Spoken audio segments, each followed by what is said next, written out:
तो सबसे पहले हम लोग लीनियर मास डेंसिटी के बारे में समझ लेते हैं। मान लेते हैं कि यह हमारे पास एक यूनिफॉर्म रॉड और इस रॉड के टोटल मास को हम लोग कैपिटल एम बोलते हैं और इस रॉड के लेंथ को हम लोग कैपिटल एल बोल देते हैं। क्लियर है? तो हम लोग यहाँ पे देख रहे हैं कि इस रॉड का जो लेंथ है, इस लेंथ के रिस्पेक्ट में इसकी चौड़ाई और मोटाई नेग्लिजिबल है। तो हम लोग यह कहेंगे कि इस रॉड का जो मास है वह लेंथ के अलोंग डिस्ट्रीब्यूटेड है। क्लियर है? और यहाँ पे हम लोग जिस मास डेंसिटी को डिफाइन करेंगे उसको बोलेंगे लीनियर मास डेंसिटी। क्लियर है? तो लीनियर मास डेंसिटी को लेमडा से इंडिकेट किया गया है और इसको डिफाइन किया गया है मास अपॉन लेंथ। क्लियर है? ठीक। यहाँ पे हमने इस यूनिफॉर्म रॉड का जो टोटल मास माना है वह कैपिटल एम माना है और रॉड का जो लेंथ माना है वह कैपिटल एल माना है। तो इस रॉड का जो लीनियर मास डेंसिटी होगा जिसे हम लोग लेमडा से इंडिकेट करेंगे उसका फॉर्मूला क्या होगा? Lambda is equal to M upon L होगा। क्लियर है? तो हम लोग एक और एग्जाम्पल लेते हैं। मान लेते हैं कि हमारे पास एक रिंग है। तो इस केस में भी हम लोग देखेंगे कि मास जो है वह मास इस रिंग के परिधि पर ही डिस्ट्रीब्यूटेड है। क्लियर है? तो इस समय यदि हम लोग इस रिंग के टोटल मास को कैपिटल एम बोल दे, टोटल मास को क्या बोल दे? कैपिटल एम बोल दे और इस रिंग के रेडियस को कैपिटल आर बोल दे, तो रिंग का जो लेंथ होगा वह लेंथ क्या हो जाएगा? 2 पाई आर के इक्वल होगा। और इस समय जो इस रिंग का अगर हम लोग लीनियर मास डेंसिटी निकालें तो लीनियर मास डेंसिटी हम लोग कैसे निकालेंगे? टोटल मास कैपिटल एम और इस रिंग का लेंथ क्या है? 2 पाई आर है। तो रिंग का जो लीनियर मास डेंसिटी होगा वह क्या हो जाएगा? m अपॉन 2 पाई आर हो जाएगा। क्लियर है? ठीक। तो लीनियर मास डेंसिटी क्या होता है ये आपको समझ में आ गया है?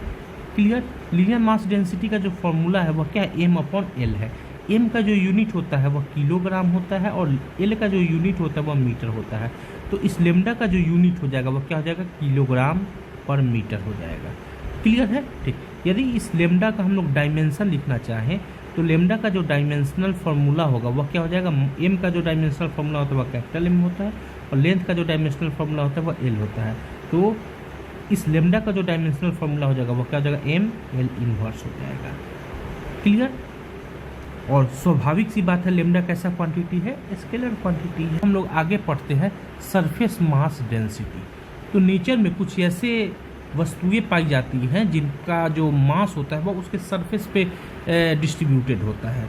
जैसे कि हम एक एग्जांपल से आपको स्पष्ट कर देते हैं। तो मान लेते हैं कि यह हमारे पास एक स्क्वायर प्लेट है। तो इस स्क्वायर प्लेट का जो टोटल मास होगा वह टोटल मास उसके एरिया में डिस्ट्रीब्यूटेड होगा। क्लियर? तो इस तरह के रिजिड बॉडी के लिए जो मास डेंसिटी डिफाइन किया गया है उसको बोला गया है सरफेस मास डेंसिटी या एरियल मास डेंसिटी या सुपरफिशियल मास डेंसिटी। क्लियर है?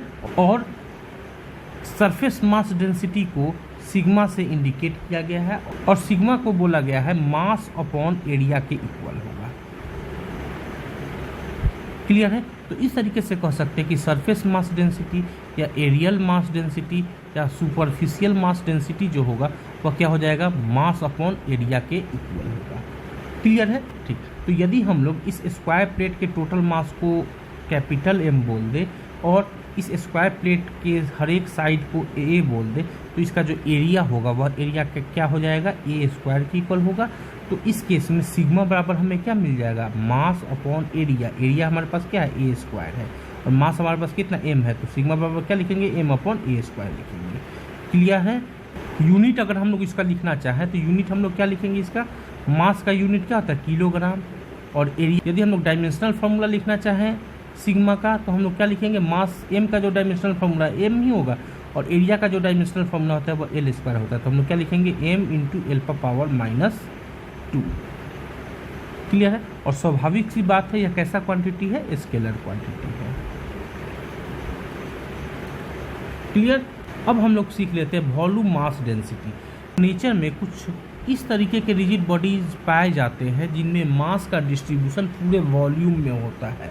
क्लियर है? और वैसे रिजिड बॉडी के मास डेंसिटी को कैलकुलेट करने के लिए हम लोग वॉल्यूम मास डेंसिटी को डिफाइन करते हैं। मान लेते हैं कि यह हमारे पास एक सॉलिड स्फीयर है। क्या है? सॉलिड स्फीयर है।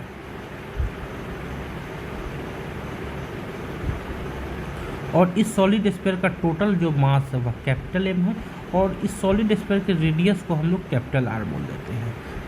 तो इस सॉलिड स्फीयर का जो मास होगा वह उसके पूरे वॉल्यूम में डिस्ट्रीब्यूटेड होगा। क्लियर है? तो इस समय जिस मास डेंसिटी को हम लोग कैलकुलेट करेंगे उस मास डेंसिटी को बोलेंगे volume mass density. Volume mass density को हम लोग इंडिकेट करते हैं रो से, और रो को हम लोग डिफाइन करते हैं मास अपॉन वॉल्यूम। क्लियर है? तो रो का जो डेफिनेशन है वह क्या है? मास अपॉन वॉल्यूम है। यानी कि जब कभी भी हमें वैसा रिजिड बॉडी मिल जाए जिस रिजिड बॉडी में मास का डिस्ट्रीब्यूशन उसके पूरे वॉल्यूम में हो, तो उस समय यदि हमको मास डेंसिटी कैलकुलेट करना होगा तो हम लोग कौन सा मास डेंसिटी कैलकुलेट करेंगे? वॉल्यूम मास डेंसिटी कैलकुलेट करेंगे। तो इस सॉलिड स्फीयर का मास हमने कैपिटल एम माना और इसका रेडियस कितना माना? कैपिटल आर माना। तो इसका जो वॉल्यूम होगा वह वॉल्यूम क्या हो जाएगा? 4/3 पाई आर क्यू होगा। क्लियर है? तो इसका जो वॉल्यूम होता है वह 4/3 पाई आर क्यू होता है। इस सॉलिड स्फीयर का जो वॉल्यूम मास डेंसिटी होगा यानी कि रो जो होगा वह किसके इक्वल होगा? टोटल मास कैपिटल एम है और वॉल्यूम कितना है? 4/3 पाई आर क्यू है, इसके इक्वल होगा। क्लियर है? तो वॉल्यूम मास डेंसिटी कैसे कैलकुलेट किया जाता है आपको समझ में आ गया होगा। इसका यदि हम लोग यूनिट लिखना चाहें तो यूनिट हम लोग क्या लिखेंगे? मास का यूनिट किलोग्राम और वॉल्यूम का यूनिट मीटर क्यूब यानी कि किलोग्राम पर मीटर क्यूब होगा। अगर डायमेंशनल फार्मूला लिखना चाहें तो हम लोग क्या लिखेंगे? मास का जो डायमेंशनल फार्मूला होता है वह एम होता है, वॉल्यूम का क्या होता है? एल क्यू होता है, यानी कि L पर पावर -3 हमें मिलेगा। क्लियर है? ठीक। और स्वाभाविक सी बात है कि यह एक स्केलर क्वांटिटी है। क्लियर? ठीक। तो इस तरीके से हम कह सकते हैं कि रिजिड बॉडी के केस में जो मास का डिस्ट्रीब्यूशन होता है वह 3 तरीके से हो सकता है। मास हो सकता है कि केवल लेंथ के अलोंग डिस्ट्रीब्यूटेड हो, तो उस केस में हम लोग लीनियर मास डेंसिटी कैलकुलेट करेंगे। हो सकता है कि मास पूरे एरिया पर डिस्ट्रीब्यूटेड हो, उस समय हम लोग सरफेस मास डेंसिटी कैलकुलेट करेंगे। और हो सकता है कि मास पूरे वॉल्यूम में डिस्ट्रीब्यूटेड हो, तो उस समय हम लोग वॉल्यूम मास डेंसिटी कैलकुलेट करेंगे। क्लियर है?